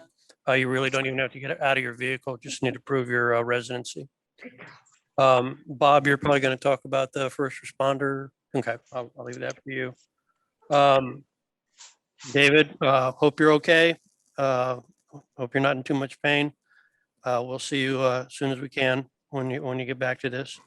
A question was asked earlier. It was actually in a previous meeting. I'd like to say welcome back, Mary Gay. We missed you. Oh, thank you. In addition to the cameras, $113,000 was allocated the following meeting, just to answer your question earlier, to the parks for refurbishment of both playgrounds, both wetlands at Rolling Oaks, and the ball field is getting a whole new surface out at Country Estates. It's spread out all over all the parks. We gave, as you said, we gave December a wish list, and that's what she came back with, was 5 projects. It was like $113,000. So we are using that money wisely. And just to note, we have about $175,000 left over that we haven't spent yet. So just to give you some accountability on that. All right. A couple things I want to go over. One is I'm hearing rumblings of this, and I just want to go on the record and make sure everybody understands this, particularly in the administration. There's a lot of lots being split up, and it's an ongoing, continuous situation. Excuse me. Sorry, poor choice. I'm hearing rumblings that people are being asked for the town to vacate right-of-ways and easements to increase their plot size so that they can subdivide. I want to make sure I go on the record, everybody understands I will not support that any way, shape, or form. So if somebody's coming before the council to do that, save your money. It's not going to go anywhere, not as long as I'm in office. So I just want everybody to understand that. Hopefully none of that appears before us, but if anybody has any ideas on doing that, it's not going to fly here in this town. We're trying to keep things as rural as we can with all the outside pressures that we can, and that's one way that I intend to keep it. Another thing I want to talk about, we've had, unfortunately, I was hoping to hear from Jason, but we had the comp board meeting. So the number of people on the comprehensive plan, we talked about that, where it was just going to be a one-off situation, and we were going to bring the extra residents, or not, and in that case, a non-resident in. One of the biggest takeaways I got from the comp board watching all those meetings, and the nursery ordinance is a separate discussion on this, but was the number of people on it made it very difficult to manage the meeting, for lack of a better way. And I really think the original number that we had, the 7 that we talked about, was really where we need to be on that board. The next thing that they're going to be handling is going to be our charter review. And I've gone on record saying before, the only thing I could really see supporting for charter review is to move it to coincide with the census every 10 years. They may come up with something new that I hadn't thought of. I've read the charter several times. But it's the size of the board, I think, is very important, and it gets too big, too problematic with a lot of conflict. And people, constructive criticism is good, and when it gets a little out of hand, it's very easy to do with large groups of people. And I just want to talk to you guys about it now, because this is like, to remind the public, this is our only real chance that we get to, talking about it. So there's really no openings on that board. It was a one-time situation that we all agreed to, and putting the 2 extra members on.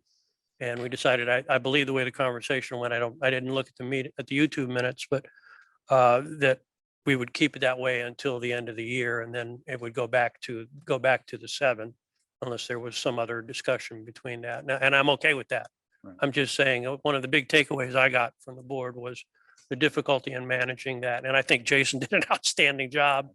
At one point it was like herding cats in a room full of rocking chairs. I get it, but I think he did a really, really good job, on that. The other thing I wanted to talk about was the results of what they've got going with the nursery ordinance. It's basically, it's been talked about ad nauseum, many different contrasting points of view. All were valid, coming and going, but basically it's been gutted, torpedoed, and flushed all in one shot. And I got no other better way of saying it. And I'm just wondering if we should not even bring it before the council at this point, because there's nothing to it. I don't know how the rest of you guys feel about that, but I'm kind of sitting here on a fence regarding that, based on everything I came out of the committee and the residents. And if I'd love to have you guys comment on it when it gets to be your turn on what you think about that. And it's nothing carved in stone, but I'm just wondering if we should just, let it go. And I know there's 3-4 years worth of work has gone into it. And maybe that we needed to get to this point to realize, that maybe this isn't going to work, or something to that effect. And we do have the zoning in progress in place, and when we just need to keep renewing it. I think at this point, I'm all for supporting that. I realize it's not an infinite problem, but we may be able to come up with a solution to some of those problems between now and a year from now or 2 years from now, or something to that extent. So I just want to make mention about that. And that's basically it, I guess. Thank you. Thank you. Anyone else like to go? Mr. Mayor, Yes. council, and staff, fellow residents, I hope you can hear me. I know some of you don't understand why I'm standing up, but this is just an old habit that I have from construction industry. When I spoke to the members at the hall, I'm kind of in agreement with Gary a little bit on the nursery ordinance, but we got to remember one thing: that nursery ordinance, if I'm not mistaken, was brought up because of the property next door to town hall. Right here close to town hall. It become an eyesore. It become a real problem in a residential area there where the homes are smaller. Somebody mentioned Green Meadows, Deems Ranches. Those are smaller areas. Those are divided up into 1 acre tracts or 1.25 acre tracts. And nurseries like that come into those particular areas, it would cause a problem. I'm not trying to push them off on 2.5 to 5 acre tracts, but there is places in town where those particular businesses, or whatever you want to call them, belong. We had a plan in place where we would allow them to participate on certain areas of town, but to bring them into small areas where the congestion is already bad, I don't think that'll work too well. I'm not sure that's good. Maybe the whole ordinance needs to be looked at. Maybe the town council, maybe we can have some type of a workshop and come up with something to stop that and to help those people out in country estates that are complaining about the people that are coming in under the pretense of nurseries that are lawn maintenance people. I know Steve, our mayor, presented a wonderful video here not long back about the trucks coming in and out into an area, all hundreds of trucks. I mean, just going over a small bridge. We saw that video, and that's the kind of things we want to stop. So there has to be a way to stop it. Is the nursery ordinance the way? I don't know. Maybe a special ordinance against that would be a better way. I'm not sure. I believe it's Chase. Is that correct? Chase, if you'll see me after the meeting, I'll be happy to write down those that you said. I've read most everything. I can't remember numbers well, but if you'll see me, I'll be happy to read that. And again, I want to say that when I became a councilman, it was handed to me for reporting potholes in Green Meadows. The councilman that was doing it on the behalf of the residents there turned it over to me. I did go out the other day and I think I reported 40 something potholes in Green Meadows and Deems Ranches. So I'm proud of that and we'll see if they get fixed. And with that, I want to wish everybody, a safe evening and thank you very much. Thank you, Jim. Sure. So there's a couple of things I wanted to cover tonight, and it seems like everybody's touched on a number of them, but I've got additional detail on some of these. I have been complaining about the bulk pickup and the trash pickup since long before I was on the council for a reason. I think Waste Pro's done a horrible job as well. They've done a terrible job. And, through COVID, I've gotten to know my pickup guys really well. And they give it to me straight all the time. I mean, we were late last week because a truck broke down. It took them 2 days to get a truck down the street. Now, in talking with Rod and Andy, I believe that they have till the next day to pick up. That's kind of the grace period for it, which to me seems reasonable. Although we do pay them a lot of money, they should have another truck sitting nearby. But, I'm tired of the excuses as well. I finally got a good answer on the difference between what I should put in bulk versus what I should put in trash. I made the mistake of putting some empty bags for my chickens in bulk, and they were sitting there in a nice pile for me after bulk pickup. And I actually put one of those metal folding chairs that sat out in the yard for 2 years maybe, so it was all rusted, and I put that in a garbage pail. That was neatly stacked up against the garbage pail. So next week I went out and I asked both bulk and the garbage guys. And the garbage men told me, don't put anything in your garbage pail that you wouldn't put in your kitchen garbage or the garbages around inside the house. That's essentially household waste that we should be putting in our garbage pails. So I said, really, I should put this metal chair in bulk? He goes, absolutely, we won't. We're not allowed to pick it up if it's in the garbage pail. Hence why they put it there. I also threw out, I had a new water system put in and, the old valve I threw out, they won't take that. The guy who did the work for me should have collected that, taken it off of them. So I ended up taking it to the dump, $10 to drop that thing in the dump because that's the minimum on my truck. So we've got to make a change here. I don't know, Marty, how many more years are on our contract with Waste Pro? Do you know off the top of your head? I believe we only have one more year left. One more year. For 22. Because we've had better and we've had worse, and we're right there with the worst in my view now. I mean, I agree with Newell. Newell keeps an eye on it just like I do, and this I expected with the premium we're paying, we'd have pretty consistent service, and it's never come to fruition, and we're paying a lot of money. Let me talk about Coyotes for a minute. We ended up getting rid of them in our neighborhood by a couple of us chipping in for a trapper to come in. They came in over the course of about 3 weeks. This is last year during COVID. They came in and they got 4 of them. They shot them and hauled them off. That was the way to get rid of them in our neighborhood. Now, what I'm seeing, I'm in the Everglades almost every weekend.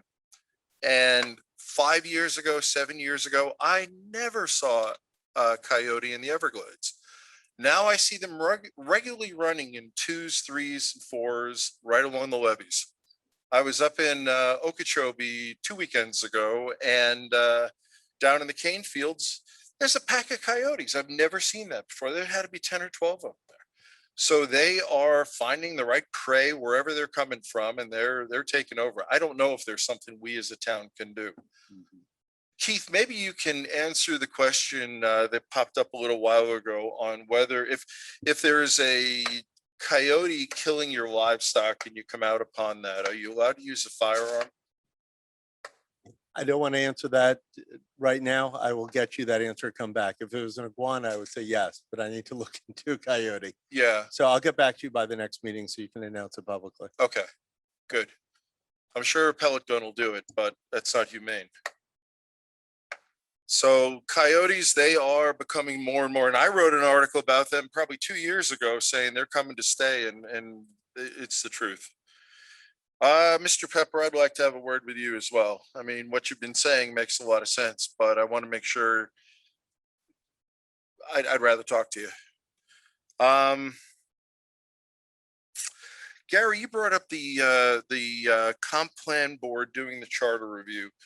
Are we going to do this differently than last time? Because 10 years ago, we had a board that was appointed as residents. We didn't have the comp plan board do it. It was appointees from, you know, the way we always do, one from each one of the districts. So I'm not sure if we're going to depart from the original idea. I mean, I'm not married to one or the other, but I'm just. No, we talked about that a while back. I want to say 5-6 meetings ago. And none of us really had any, there was no burning, pressing issue to review the charter. The only reason we were looking at it is because we were mandated to do it every 3 to 4 years or 5 years or whatever it was. And that's when I said, well, I don't, after having gone through the hiatus that we went through of picking the new advisory committees, I didn't want to even further politicize it. Sure. By going on to the next one. So I figured, let's give it to one of the boards. Yeah. And that we already have in existence, and that'll take the politics out of it, was the idea behind it. Knowing that I don't think there is much in the charter that we want to change. Right. Like I said, I support the centennial, coincides with the census every 10 years. But, I'm co-author and author of 5 different charter amendments that made it to the ballot. And none of them involved the committees. They were a need that had to be done at that time, and coincided with the elections coming up. And I'm pretty sure as elections come up, and if we need to modify the charter for who knows what comes in the future, we don't need a committee to do that. Right. If we can do it amongst ourselves. There go like the last 5, so that was the only reason. It still would be going under peer review by our residents. It's just, we wouldn't have to have a separate committee for it. And right now, the Comprehensive Planning Board, to my knowledge, has nothing else on their plate right now other than reviewing the comp plan. But I may be mistaken on that. I don't have an agenda in front of me, Okay, I do recall the conversation now, and I think in my own mind then I kept bringing up the other, appointing another board, but I guess I'm comfortable with the comp plan board doing it. However, 2 meetings ago, I believe it was the one that Steve wasn't at, I had mentioned that I'd like to see, we have a rule in place, a law in place right now that limits the number of vehicles and basically essentially should stop, if it was enforced, the landscape maintenance companies from having their trucks all over town. And I think I brought up at that point that I was coming back from Quest early in the morning for some blood work, and I ran up 185th, and there was a whole fleet of vehicles there. So I went out to Google Earth, and or actually the property appraiser, they just redid their maps. And we have a large commitment in our town to those types of vehicles, whether they're renting, leasing, whether they're, they own the property, whether they're doing that, as a complementary business to the landscape nursery. And, as we've talked about here with other things, the next council could turn around and tell code enforcement to start enforcing that thing. What I brought up at that point, like I said, I'm not taking a position now. I'd really rather hear from the residents.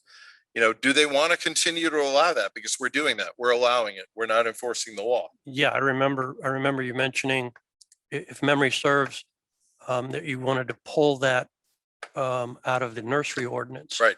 Which further, in my mind, we're taking more out of the nursery ordinance, the proposed nursery ordinance, than we were leaving in.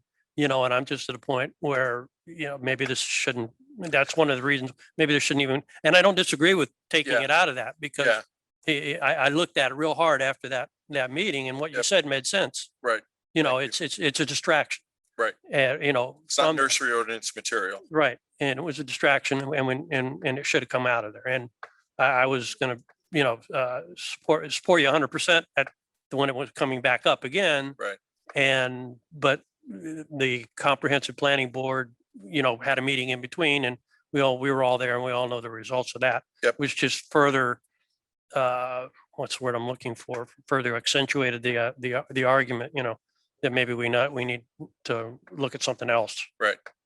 As far as that goes. Yeah, concerning the nursery ordinance, I tend to agree with you. We went after, the intent was to solve a problem, and this thing, due to input from a lot of different people, became something that it wasn't originally. So I don't see a lot I'd stand behind in the current nursery ordinance, because it's, Yeah, I think we need to stick with the zoning in progress until we come up with a better remedy. yeah, I wanted to bring that up too. Hmm. Since we've put that in place, and I'm not going to talk about locations or anything else, multiple retail nurseries have popped up in town. So I don't know the benefit of putting a zoning in progress if A, people don't know about it, or they don't conform with the law anyway. I mean, I think the only way a zoning in progress would stop somebody from opening up a business is if they went the legitimate route and came in for, an occupancy, I'm drawing a blank. Thank you, certificate of use. Then they would be told, but that Yeah, doesn't happen. But in the area that I live in, Rolling Oaks, there's been 2 that have been stopped that were in the middle of residential neighborhoods. Yeah. And they were stopped before they could even get started. Yeah. Because of the zoning in progress. So I from my point of view, it's been effective. I unfortunately, I don't know what nurseries you're referring to. I don't want to announce. I it know, to the community. yeah, I wouldn't want to either. I'm just saying, but there have been 2, and one of them is in high profile. I know the rest of you know where I'm talking about. Right. In the middle of Rolling Oaks, and there was another one in my neighborhood down the street away. It doesn't affect me, but it was Right. down there that basically just put the brakes on the whole. Yep. On the whole thing. So I know it works. Yeah. Until we come up with something better, I think we need to rely on that. Yeah. Well, I'm just saying, I'm not sure how effective it is. I mean, I heard Fred Siegel go through the same thing. We can't stop retail even if they're growing it on their property. I mean, if they're buying it in Homestead, trucking it up here and reselling it like Home Depot does with all their vendors, then basically that would be illegal. But if they're growing it on their property, we can't stop them from selling it to the public or to, landscape maintenance companies or to landscape installation companies. Yeah, I think that the main thing that we're trying to stop is the in and out of vehicles, Right. gravel trucks, all the incidentals that come with a very small plot of land. Right. When I say small plot, like under 2 acres, and all the traffic that's going to come in with it. And that's what I envision this was stopping. Of course, anybody can plant palm trees. The more green space we plant, the better off we are. Right.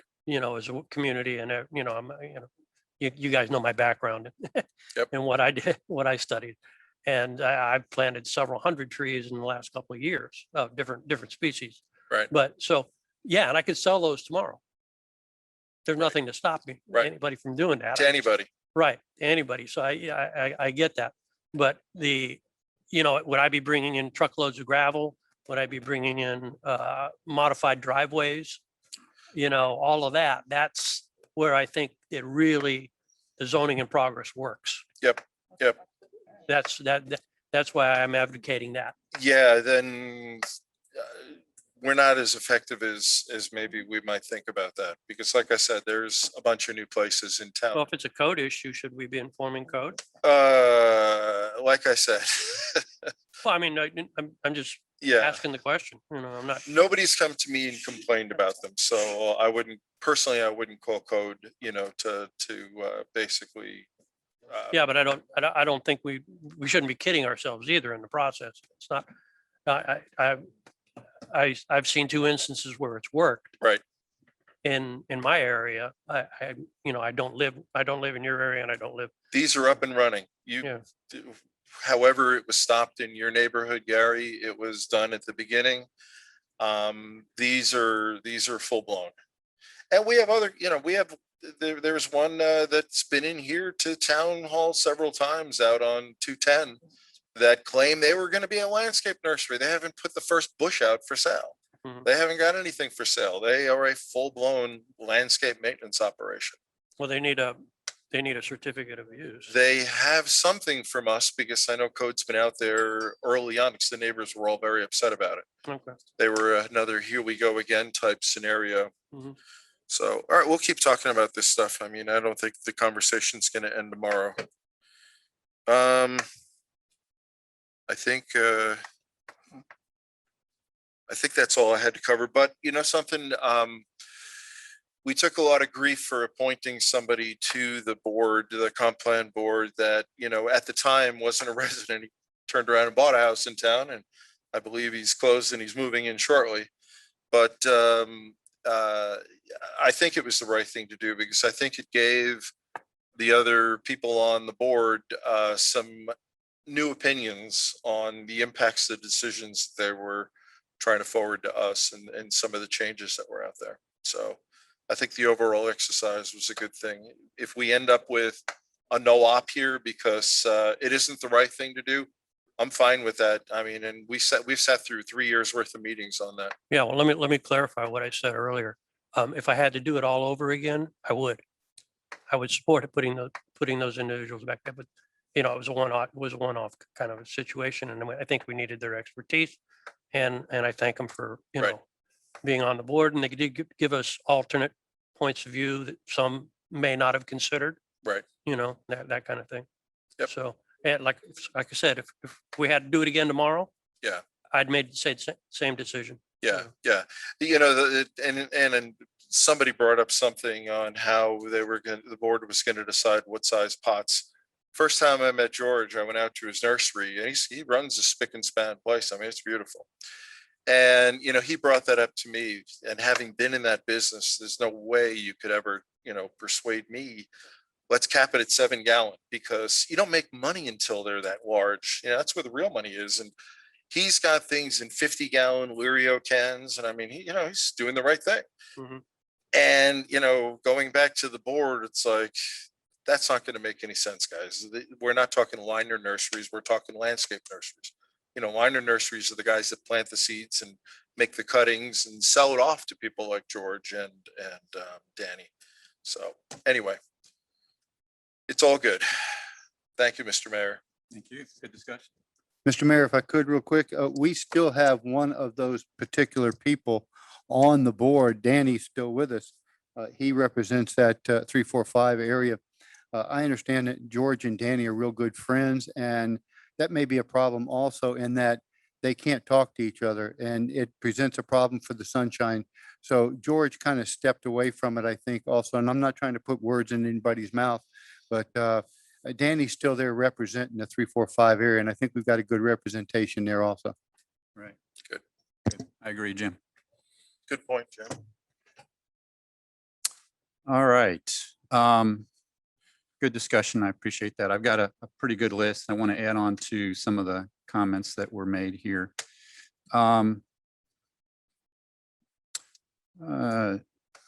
Just a quick, I had a resident that came up that had a recommendation that I thought is really good that I just want you all to be aware of. I don't know, a lot of times residents will have great ideas, but I always look to make sure that they're willing to help out or take a leadership in the idea and not just forward the idea. And I think this will be true in this case, but we're going to try and get something together for 9/11. It is, 20 years. So hard to believe it's 20 years, but it's 20 years. And so if you would like to participate in that and work with that, please contact myself or Andy. I'm going to try and do something there. I wanted to touch base on, I spoke to George Kalis again today. I want to just reinforce that we're going to try and get this group together. we've had some vacations and things in the meantime, so we have not been able to do it yet, but we still want to do that. I think we're going to have some options there and some new ways to approach that. So I'm looking forward to that meeting happening and making some progress there. I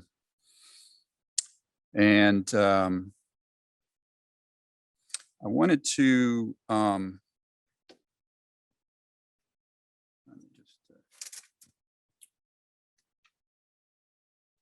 oh, so there was a comment earlier about Zoom, whether we can continue to do that. We do have restrictions from the state on whether we've been able to do that, but we are in the process of setting up very similar to, I think it was Fred that had this recommendation, and we are currently working on it to broadcast the meetings live, and very similar to what was recommended earlier, that it would not be, you wouldn't be able to comment, do the public comment or anything like that. That has to end by the end of June, but we can continue to display the meetings. We just need to make sure the technology and everything's there. And I think we still have a little ways to go to be able to do that live, but that is where we're going in that direction. So I think that'll be good. It has been encouraging to see all of the additional involvement that we've been able to have through, the technology piece in our meetings. So that's good. So the nursery ordinance, I'll give you my thoughts on the nursery ordinance. Certainly it has been a journey. We spent a lot of time in it, but I mean, that's no reason that we need to spend more time on it. That would kind of fall maybe in the category of throwing good money after bad, but I don't think that's the case in this case. I believe that there was and is an actual issue that needs to be addressed. Keith, I don't know, is there a limit on number of times that you can do the zoning in progress, or can you just go on and on and on and on with that? I don't know if you really want me to answer that. But Well, let me just put it this way. My impression is that there is an end to it. that's correct. Okay, good enough. So I don't really think that's an option for us. And I know that there are, as Gary, as you mentioned, there are businesses in the wings that are waiting for that zoning in progress to run out. And then they are going to put down their roots and open up basically a small Home Depot in our residential neighborhoods. So as much as I would like to think that we can, perpetuate the zoning in progress, that's not gonna, it's not a solution for us. So I think we're gonna be forced to pick it up and finish off the work. I do want to thank the comp board for the work they did. They did a great job on a very difficult topic, and I really appreciate what they've done. I think they improved it. There certainly is a lot more that we need to do. I think we need to look at it from a I don't have a problem with breaking out pieces of it, because I think that's part of the difficulty of it, is that there are so many pieces in there that it becomes very easy to toss the whole thing out because of something that comes up that we may not have thought about before. And now all of a sudden we realize that that's a really bad thing. We don't want that in there. Because we've got some of those things in there that I know, or I believe that we all would want to take out of there. I think the limitation on wholesale nurseries, the size of the property, that makes zero sense to me. I don't think that has any business in there. And so I think that needs to go. I think there are other things. I think the horse trailer piece is already out. That was ridiculous getting in there. It was not put in there by the board, but it's out now. But I still hear about it. I still hear about it. So, and that's part of the problem as well, is because we've had so many variations of that ordinance that it's tough to keep track of what's in there and what's out of there. And so it becomes very controversial. But I don't think we have the option of not looking at it. I just don't, unless we just concede to allowing all these commercial businesses in our neighborhoods. And I don't think, we're here to protect the rural nature of our town, and allowing all these commercial businesses in our, our neighborhoods is, in my book, is not protecting our town. So not protecting the rural nature of our town. So I can't stand behind that. it's not going to be a easy task to undertake, but I don't think we have another choice. And I'll pause there for a second because I said a lot about that. I don't, if you all, I kind of disagree with what you had said before, but I think that's the reality where we're at. Pieces make sense. Pieces make I sense. think something was created that was unwieldy. Yeah. That had tentacles all over town. Yeah. And, like I was talking about with the landscape maintenance companies, if there's a problem, let's address the problem and not lump it in with another problem. Yep. And if I know one part of it in there we were talking about, because I think it was brought up that it gives teeth to some of our existing ordinance, the existing ordinance that we have to enforce regularly. Yeah. All right, let's put something together to address that issue specifically, not lump it in with things that it doesn't belong. Equestrian never belonged in a nursery ordinance. Right. Correct. So Correct. I don't have any problem breaking it up as long as it, makes sense and we get the community support. Right. Right. And I think the piece that we really need to work on is the most difficult piece, which is that 4.3, which was sent back to us. I think that's where the majority of, there's a huge difference between wholesale nursery and retail nursery. Yep. And unfortunately, that's one of those things that keeps getting mixed up one with the other, and restrictions that we're talking about for the retail nursery, which is the commercial business, which is the mini Home Depots, is getting mixed up with a wholesale nursery, which is an amazing business with open space, what our town was built on, low traffic.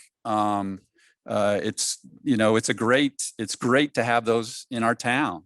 And so, but the two get mixed up. But so we need to be very specific, I think, about addressing just the retail nursery commercial businesses that are popping up in town and are creating issues for the residential areas. Can I just throw Sure. a quick comment in that came to mind that I forgot to mention? For those of you who know the Searle brothers, they are. Sure it is. It is. The light just doesn't work. Yeah, it needs a bulb. They are having a retirement sale right now. Everything must go. They've been selling for weeks now. Searle Brothers right there on 172nd. They are they've already sold the property, or they're leasing the property of another landscape nursery, but they're gone. They're probably closing this Friday. Really? So I yeah, didn't realize that. big. That's one of our biggest landscape nurseries in town. Yep. Sorry to interrupt. No, that's fine. Okay, I wanted to, Chase, I just wanted to respond a little bit to your comments. I was a little disappointed from the standpoint that I spent a pretty good portion of my comments in the last meeting talking about the methodology and why it is the way it is, specifically to answer your question along those lines. So a little disappointed that you indicated that I didn't answer that question, or I somehow avoided that question. I'll run through it again just to make sure we're clear. So the cost that's there is set. It's based on the budget, and then it's just talking about the allocation. The allocation is done first by the type of entity that's there, whether it's residential, whether it's industrial, whether it's institutional like the churches, whether it's open space, or whether it's commercial.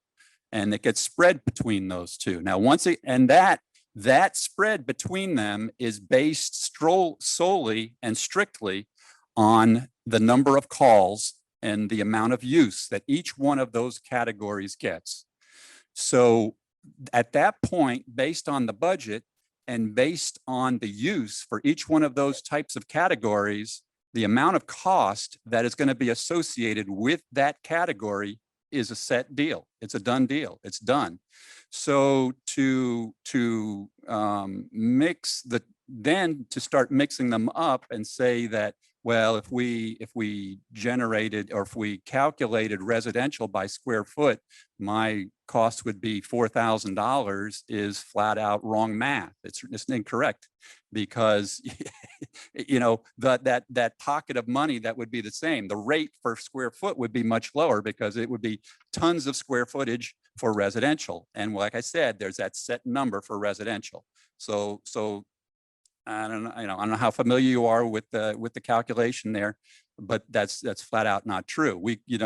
There's a methodology that is determined through professionals that do that we have hired, and they make recommendations, and the council either approves or makes changes. And sometimes in the past, we've made changes, but it was determined that for that bucket of money that is going to go to institutional, which I think is the area that you're most concerned about, that breaking up the fee for those particular units would be fairest if it was done by square footage. Another option, like residential, it could be a one size fits all, so that the huge mega churches, you would be paying the exact same price as as they are. I don't think that's fair. So we didn't do it that way. We did it by square footage, which is, I believe, a lot fairer. For residential, it's the same fire fee. So I think you have to, I would encourage you to do your research a little bit more, because I don't think you were fair in your comments that you made. And if you have any further questions about the methodology or how the cost is divided, I'm happy to talk to you about that, because it's not simple and straightforward, but we go through a lot of work to try and make it as fair as it possibly can be. Let's see. And I think that was that's all my comments. Yeah, you can go home, Dee. So I appreciate all those comments. All right, the next item on our agenda is legal comments. Keith? Mayor? Yeah. Before we move on to legal comments, I think you wanted to give the board members an Oh, opportunity and go back yes. to them. Yes, thank you, Russell. I appreciate that reminder. Yes. Jason, are you available for comment? Is your technology working? Yeah, can you hear me? Yes, awesome. Oh, perfect. I apologize for earlier. I don't know what happened, but I switched over to the telephone dial-in. Obviously, that's working pretty well. So thanks for your patience on that. So good evening, Council and Mayor. Again, Jason Halberg, Chair of the Comprehensive Planning and Advisory Board. As previously mentioned, I am pleased to announce that the Comprehensive Planning Board has finished their review of the Nursery Ordinance, and through a motion did approve to send it to Council for your review and consideration. Based on some of the Council comments this evening, I do think it would be very helpful for the Council to continue having discussions on this. And of course, if necessary, feel free to send it back to us, whether it's in part, whether it's just 4.3, or in its entirety, or a variation of that. Again, the comp board's there to support that, and be happy to have some review on that. With that said, I'd like to extend a really big thanks to my fellow board members for their hard work, attention to detail, and really most importantly for their time and patience in getting through something that's not so easy. This is a complex legal document with numerous provisions, and requires many hours of in-depth discussions.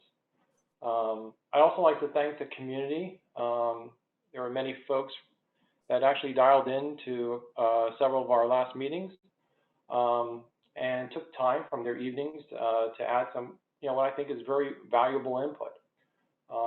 And then finally, I'd like to thank our two newest appointed members, Danny and George. They're owner-operators of nurseries right here in the ranches, and I think the board really appreciated their feedback and their input. No question, it was very helpful for our discussions. I think that's pretty much sums it up. Again, appreciate your time, and hope everyone has a great evening. Great, thank you, Jason. Okay. Legal comments. Sure, Mayor. First, I hope everyone has a happy 4th of July holiday and celebrates the independence of the country. 4th of July, very gay. As for other things, just a heads up, some of the upcoming agendas, are pretty heavy on lot splits. I think as the economy, the value of the land increases, more and more homeowners seem to be interested in subdividing their properties. So we're seeing more and more applications for lot splits. So just giving you a heads up that in the coming months, you're going to see more and more applications on that. Other than that, no further comments. Keith, can I ask you a question about that? Sure. As the council, we have to follow the law. If somebody comes in and they've got 10 acres, they want to split it into a pair of fives, that meets our requirements and we really can't stop them. You're correct on that, with one caveat, and I don't even know if I should say this, but I will, just keep in the back of your head. The old way that lots were subdivided was through a platting process. And you all recall when the town was first formed, people would come forward through an extensive process that would go through the county and the town for approval to subdivide a lot. The council on its own volition decided to approve something called a plat waiver. Okay. And what that is basically telling people you don't have to go to the county to subdivide your lot into two. More than two, you have to go to the county, but less than two, we can do it internally. The ability to more easily subdivide properties through a plat waiver has unintentionally created more people seeking to subdivide because it's cheaper and easier now. So yes, you have to follow the code, but if it were ever the decision of the council at any point to make it more challenging to try to limit the amounts of subdivisions, the council, through its own volition, could end the process of plat waivers. Thank you. All right. Thank you, Keith. Any administrative comments? Russell?